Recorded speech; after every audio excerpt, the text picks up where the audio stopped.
Hello, resting?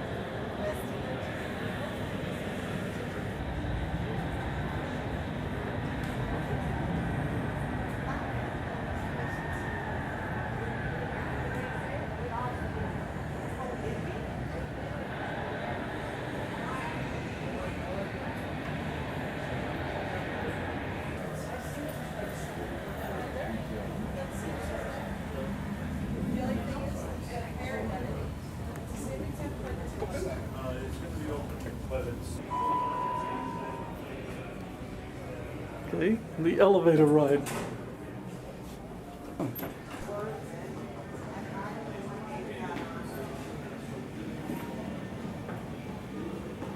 Yeah, yeah, they can come back. Yeah, have them come back.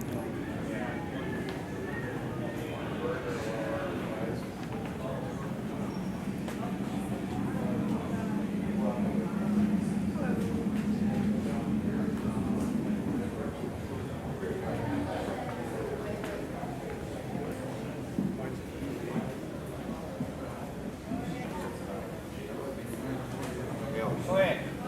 What? Go a little to your right. What? Please do. Yeah, right there. This is when AMF took over. All four of these are, as are the two of the case here. These are unrestored. Right here.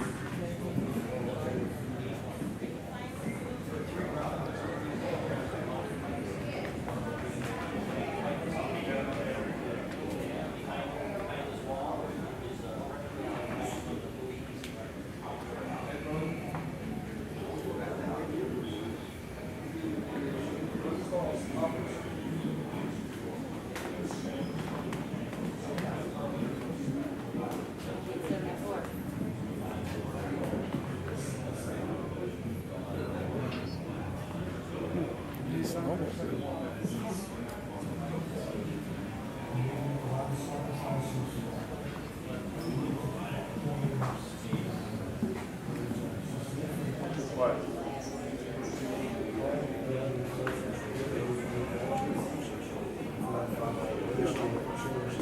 Come up with a new engine, and we really needed something to help us compete against the jet. We're still state of the art. We think about the customers, and we could design with the best of them. And they really believed that the Evolution project, which was under final phase of design at that time, was going to give enough reinforcement to the traditional line. It took us a while to really understand that to make this thing a success, we were really going to have to get the dealers and the customers on our side. We were really going to have to reach out to them. Hence the HOG program and the demo rides and executives that do their open houses. Well, things started turning around in little glimmers of hope, from time to time in different aspects of our business. A new leadership style emerged, which was more collaborative and more cross-functional, more interdependent, and more open to different kinds of opinions. The Evolution FXRTs down in front here. They represent for Harley the creation of a new motorcycle virtually from the ground up. Their engineering involved the latest use of advanced computer technology. They're manufactured with some of the most efficient manufacturing methods used in the United States. Started changing the design of the motorcycle, and via a lot of conscientious hourly people working together and saying, hey, if we're going to make it, we need to make it right. This is how we're going to do it. You could start to see a change. All of a sudden we could be a little bit more proud of what we were selling. We didn't feel like we had to apologize anymore for what we were selling. And that was really a wonderful feeling when we got to that point. Harley Davidson is riding high these days. For the first time since 1980, America's last remaining motorcycle manufacturer posted a profit last year and regained its position as the premier maker of powerful heavyweight bikes called hogs. Despite the fact the market was looking good, really in a banker's eyes, it was looking good as the best time to get rid of this lone Harley Davidson. Our lead lender, Citicorp, came to us and said, you've got to get more capital in here or we're going to have to do something. Do something, of course, meant liquidated. Our conclusion was sometime probably around September that if we did not succeed in refinancing it by year end, the game was over. We finally came upon this guy, Bob Cole, at Heller Financial, who was a Harley rider. We had meetings with Heller, and it looked like in December, early December and around Christmas time, that we would have all of our prayers answered. We got to New Year's Eve. 2 enormous stacks of documents. Recapitalization papers to get the deal done, and bankruptcy papers. Harley was ready to sign one or the other. And literally at about 11 o'clock on New Year's Eve, wires had finally cleared. A huge whoop went out in the conference room in this state bank we were sitting in. And these guys were throwing papers in the air. I always say only in America can a company go from the threat of bankruptcy in December of 1985 to a public company on July 7th, 1986. We would love to have stayed independent and not public. We're trading banks to the stockholder.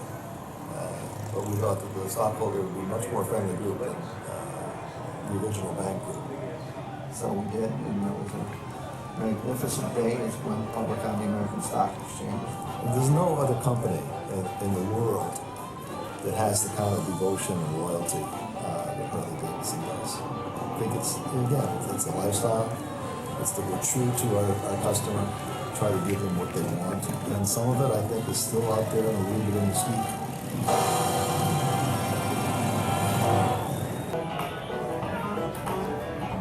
Yeah. Oh, was it the guy at the bar?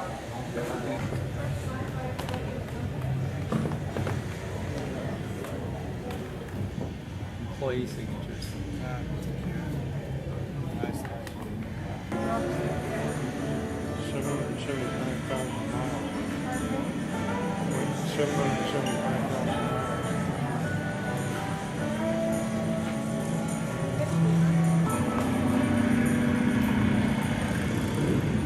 None of the prime competitors to Harley can go back to 1903.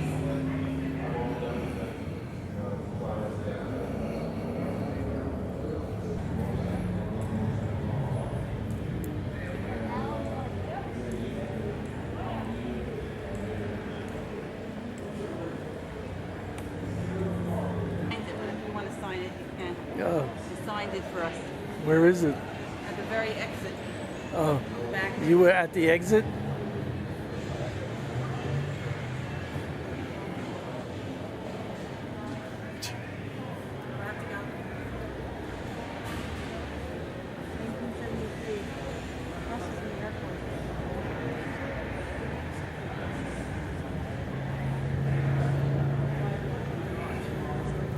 Like the Rhinestone Cowboy. The song, the Rhinestone Cowboy, should be on his bike.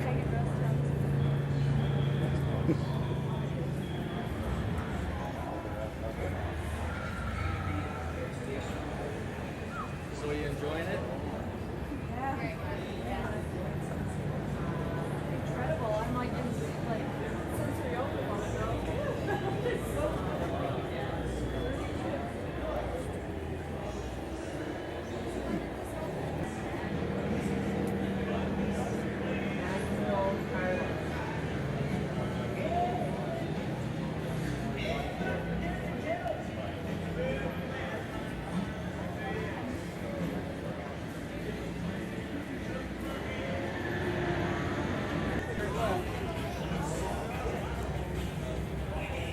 It was Elvis's motorcycle, which I've seen.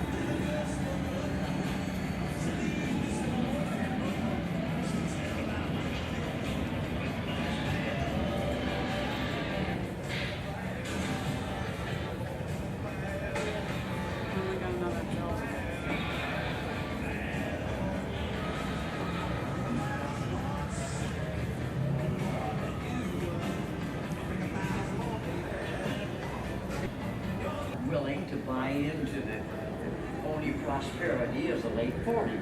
Well, it was a reaction, a revolt. We want to be free. We want to be free. Do what we want to do. Oh,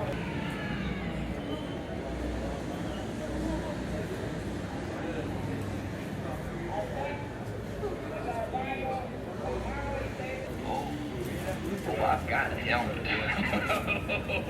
I got a beauty. You wanna be a bird?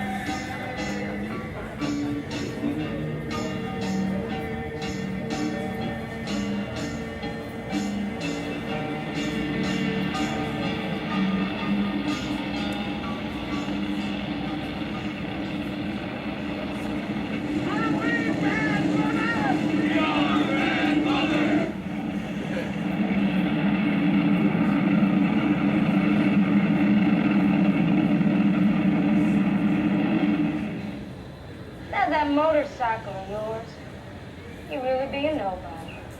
Yeah. A real deadbeat. Bronson. Oh, damn, Bronson. Taking a trip. Yeah. Where to? Oh, I don't know. Where we'll end up, I guess. Man, I wish I was you. You know something for me. In a weird way, I'm jealous of you, too. What was, The rest of us work so damn hard in life, and you guys just live it one day at a time.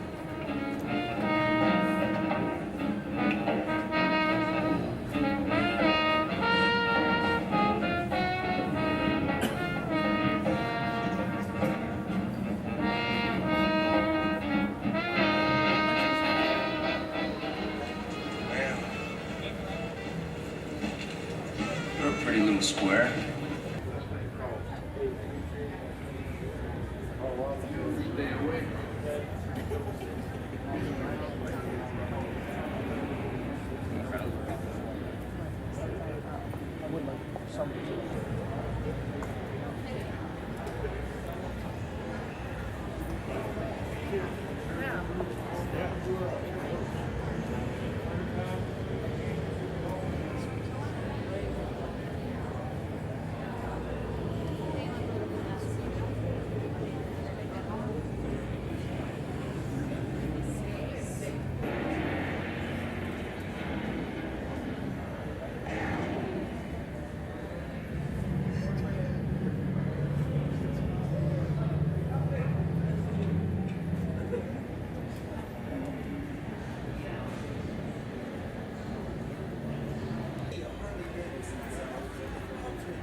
Just about right. You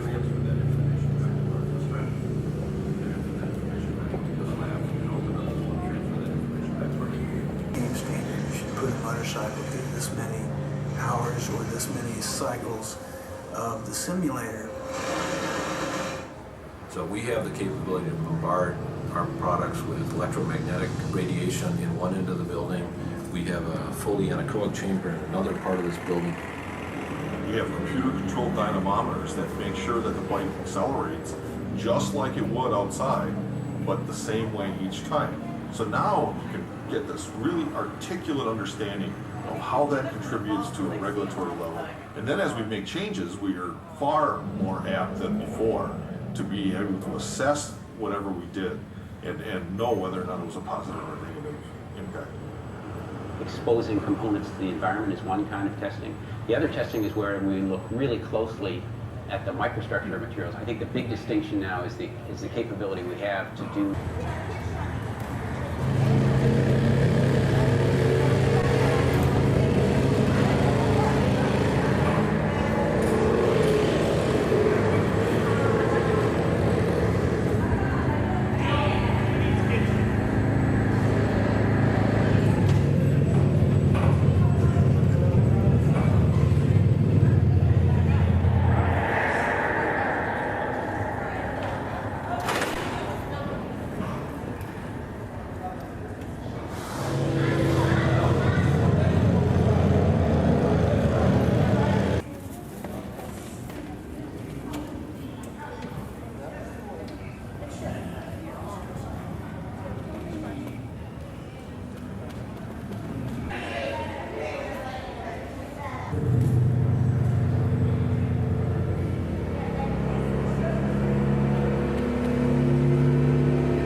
No, I'm gonna finish. This is the end of our tour of the Harley Davidson Museum, August 28th, 2008. Bye-bye. See you soon. Bye-bye. See ya. Have fun. Bye. Love you. Harley Davidson is all about motorcycles, and it always has been. Right from the beginning in 1903, when the company occupied a small shed and employed 4 people, Arthur Davidson and his friend and neighbor William S. Harley, and Arthur's 2 brothers, Walter and William Davidson. This was a very small shed. In fact, it's hard to imagine it fitting all 4 friends and there still being room for a motorcycle. So in 1906, the company moved to a larger shop on Chestnut Street, now Juneau Avenue, and still the corporate headquarters. And the company, like the Wright brothers before them, took off. The company's growth was, to say the least, swift. Harley Davidson's total output in 1903 was 3 motorcycles. By 1913, that figure was a staggering 12,966.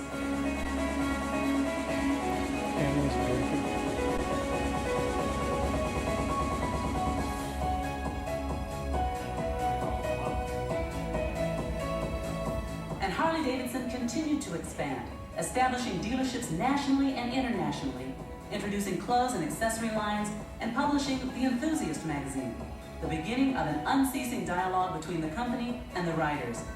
In 1919, almost 23,000 motorcycles and 16,000 sidecars were built in a space measuring 400,000 square feet by a workforce numbering 1,800. In 16 short years, Harley Davidson had grown from 4 guys in a shed to become the largest motorcycle manufacturer in the world. Through the Great Depression, survival was the key. In 1931, the Excelsior Motorcycle Company went out of business, leaving just Harley Davidson and Indian. In a little over 30 years, some 260 motorcycle companies had come and gone.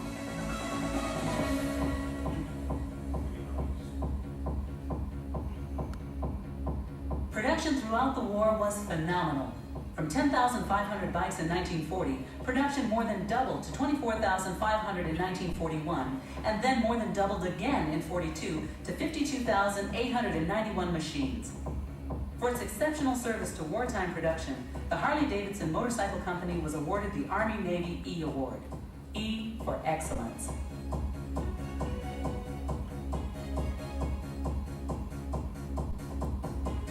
In 1950, at the exact midpoint of the century, Arthur Davidson, the sole surviving founder of Harley Davidson, died. He had seen the company he set up with Bill Harley and his brothers Walter and William grow from a tiny workshop to the world's largest motorcycle manufacturer. He had seen it survive 2 world wars and a Great Depression. He had seen it teeter on the brink, but it hadn't fallen. 3 years after Arthur died, Indian Motorcycles closed, leaving Harley Davidson as the only motorcycle manufacturer in America. The post-war period was a time of great transition. In 1947, Harley Davidson retooled a former propeller plant at Capitol Drive and then further expanded with the purchase of a fiberglass plant in Tomahawk, Wisconsin in 1963, the same year that Willie G. Davidson joined the company as head of design. By now, the competition all came from overseas, and the company responded with new models and a strategic partnership with Italian manufacturer Armaggi to produce lightweights.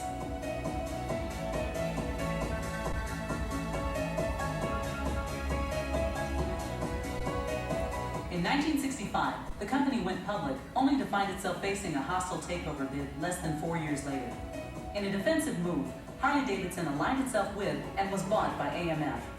But despite heavy investment in production, including the conversion of AMF's factory in York, Pennsylvania into an assembly plant, the relationship lacked a mutual understanding of the motorcycle business.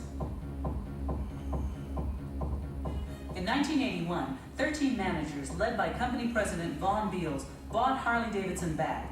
For the first time in over a decade, the Eagle truly soared alone. But a combination of market conditions, quality issues, and heavy debt made the early 80s the most difficult time the company had ever faced. Ultimately, continuous innovation, the formation of HOG, and above all, customer and dealer loyalty proved pivotal. In the closing minutes of 1985, Harley Davidson narrowly escaped bankruptcy, emerging in the spring of '86 with an extremely successful public stock offering and its future firmly in front. In the company's 85th anniversary year, 1988, all 47,928 motorcycles made were sold through a worldwide dealer network numbering 1,000. New facilities in Kansas City and Pilgrim Road were open in the 90s, and in 2001, the V-Rod was introduced, powered by the water-cooled Revolution engine, a whole new branch on the Harley-Davidson family tree. And that's a short history of Harley-Davidson. In many ways, it mirrors the history of the nation over the same period. Born in innovative and competitive times, it grew quickly, absorbing the blows rained down on it to emerge stronger from the experience. And with its first 100 years behind it, Harley-Davidson is now looking forward to the second 100, continuing traditions of excellence, always looking to improve, striving to make the best motorcycles in the world. Harley-Davidson is all about motorcycles. Always was, and always will be.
We're at this Milwaukee Summerfest Grounds. And there's bikes and more bikes, more bikes, and more bikes. As far as the eye can see.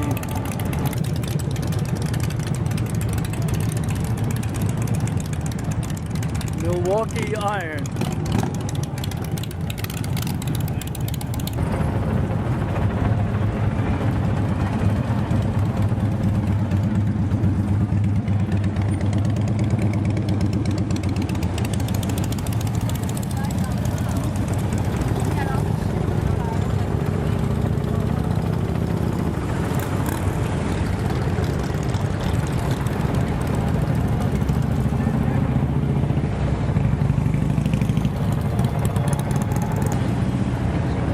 There's my shadow. There's Janice's shadow.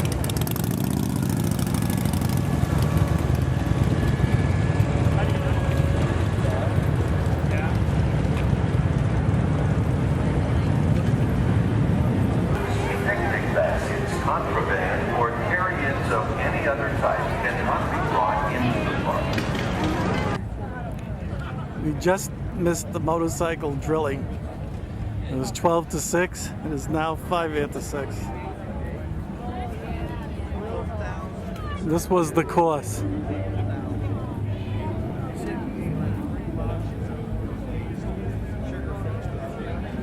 was really great. It's really great being here at the Summerfest Grounds. Just missing the police operate their motorcycles. All kinds of trick riding. You can imagine.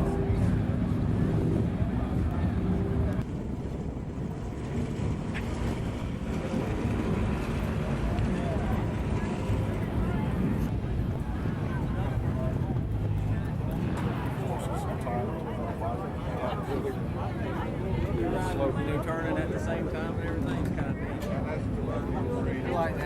neat. They're taking pictures.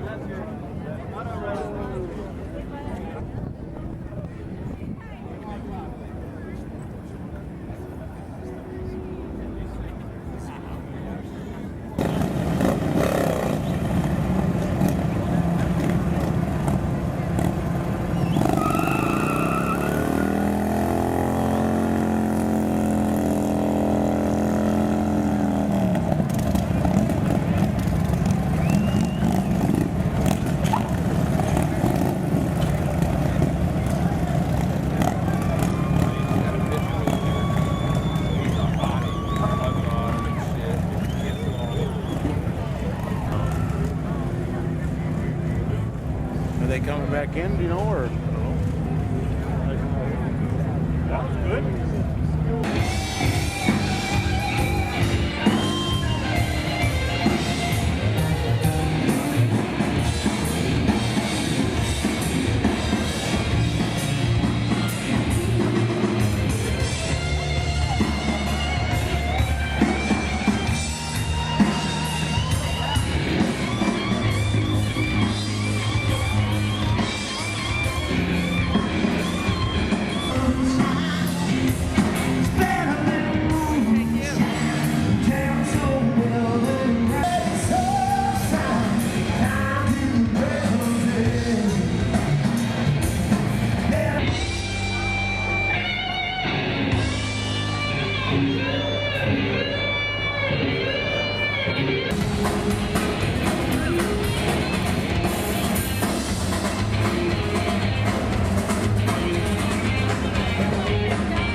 But anyway,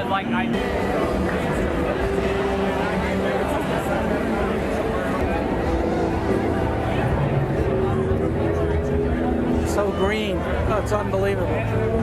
It's like the margins.